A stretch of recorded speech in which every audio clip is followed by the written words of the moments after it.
ప్రియులారా గమనించండి, ఇదిగో నువ్వు పలానా చోటకి వెళ్ళమన్నావయ్యా యజమానుడు అబ్రహామా, ఒకవేళ అక్కడికి వెళ్ళాను, ఆ స్త్రీ నాతో కూడా రాదనంటే ఏంటి పరిస్థితి అని అడుగుతుంటే అబ్రహాం అంటున్నాడు, నేను ఎవని సన్నిధిని నిలబడి ఉన్నాను, ఆ యెహోవా నీతో కూడా తన దూతను పంపించి నీ ప్రయాణమును సఫలం చేస్తాడు. హల్లెలూయా.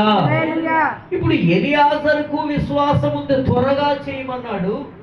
అబ్రహాం అంటున్నాడు, ఇదిగో నేను ఎవరి సన్నిధిలో ఉన్నానో తెలుసా, దేవుని సన్నిధిలోనే ఉన్నాను, నేను కూడా నీ ప్రయాణం కొరకు ప్రార్థన చేస్తున్నాను, దేవుడు నీ ప్రయాణమునకు తోడుగా ఒక దూతను పంపిస్తాడు, నీ ప్రయాణం అంతటిని ఆయన సఫలం చేస్తాడు అని చెప్పి ప్రార్థన చేస్తున్నాడు. ఈ ప్రార్థనలోని అబ్రహాము కూడా విశ్వాసాన్ని కనబరుస్తాడు. ఈ రోజున మనం కూడా ప్రార్థన చేస్తున్నప్పుడు విశ్వాసాన్ని కనబరుస్తూ ప్రార్థన చేయాలి కదా. కొన్నిసార్లు ప్రార్థన చేసి ఈ పదాన్ని వాడుతూ ఉంటాం, ఏమో మరి ఇక దేవుడికి అప్పగించే నీకు ఆయన ఏం చేస్తాడో, ఏం చేస్తాడనేటువంటి ఆలోచన నీకే లేకపోతే ఆయన ఏం చేస్తాడు చెప్పండి. ఆయన ఏం చేస్తాడని ప్రార్థన చేశావు. ఇప్పుడు మనం ప్రక్కవారితో ఈ పదాన్ని వాడతాం కదా, ఏమో నాకు చేయవలసిందంతా చేశాను, ఇక దేవుని దయ, ఆయన ఏం చేస్తాడు, ఆయన ఏం చేస్తాడు అనుకుంటున్నావు నువ్వు. మొదట అదే యేసుప్రభు అన్నది, నమ్ముట నీ వలన అయితే అని. ఆయన ఏం చేస్తాడు అనుకుంటున్నావు నువ్వు. ఆయనకు సమస్తము సాధ్యమని ఎన్నిసార్లు వినుంటాం. సృష్టికి కర్త అని, ఈ శూన్యములో సృష్టిని అంతా కలుగజేసిన దేవుడు ఆయనేనని, సమస్తము ఆయన మూలముగా కలిగి ఉన్నది ఏది ఆయన లేకుండా కలగలేదన్న వాక్యాలు రాయబడి ఉంటే ఇంకా ఆయన ఏం చేస్తాడు అని ప్రశ్న వేశావు అని అంటే ఏమి లేదు, మనలో విశ్వాసం లేదు. కానీ ఇక్కడ ఎలియాజరు అంటున్నాడు, అయ్యా నా కార్యమును త్వరగా సఫలం చేయన్నాడు, అంటే అతడు చేస్తాడనే విశ్వాసం ఉంది.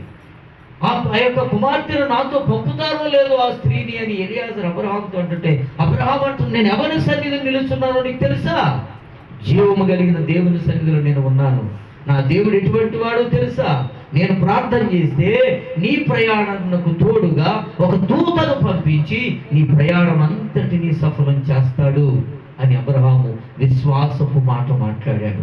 ప్రియులారా గమనించండి, ఆ కింద వచనాల్లోనికి 56వ వచనంలోనికి వస్తే అక్కడ నెరవేర్పును మనం చూస్తాం.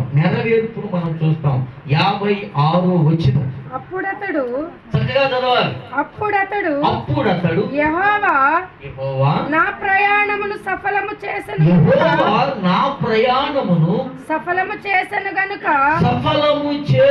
గనుక నాకు తడవు కానియక. ఇంకేమని చెప్తున్నాడు చెప్పండి అక్కడ, యెహోవా నా ప్రయాణమును సఫలము చేశాడు. హల్లెలూయా. చేశాడా చేయలేదా? చేశాడనే సాక్ష్యం ఇచ్చాడుగా. అది కాబట్టి మన దేవుడు ఎవరు అని అంటే, మన కార్యమును, మన ప్రయత్నాన్ని, మన ప్రయాసను సఫలము చేసే దేవుడు ఆయన. ఈ సఫలము చేసే దేవుని యొక్క కార్యమును మనం పొందాలి అని అంటే మన ప్రార్థన విశ్వాసముతో కూడినదై ఉండాలి. మన ప్రార్థనలో విశ్వాసం ఉండాలి. మన ప్రార్థనలో అపనమ్మిక చోటు చేసుకోకూడదు, అవిశ్వాసం చోటు చేసుకోకూడదు, అనుమానం చోటు చేసుకోకూడదు. మన ప్రార్థన ఎప్పుడైతే విశ్వాసము గలదై ఉంటుందో ఆ విశ్వాసమే మన జీవితాల్లో కార్యసిద్ధిని కలుగు చేస్తుంది. హల్లెలూయా.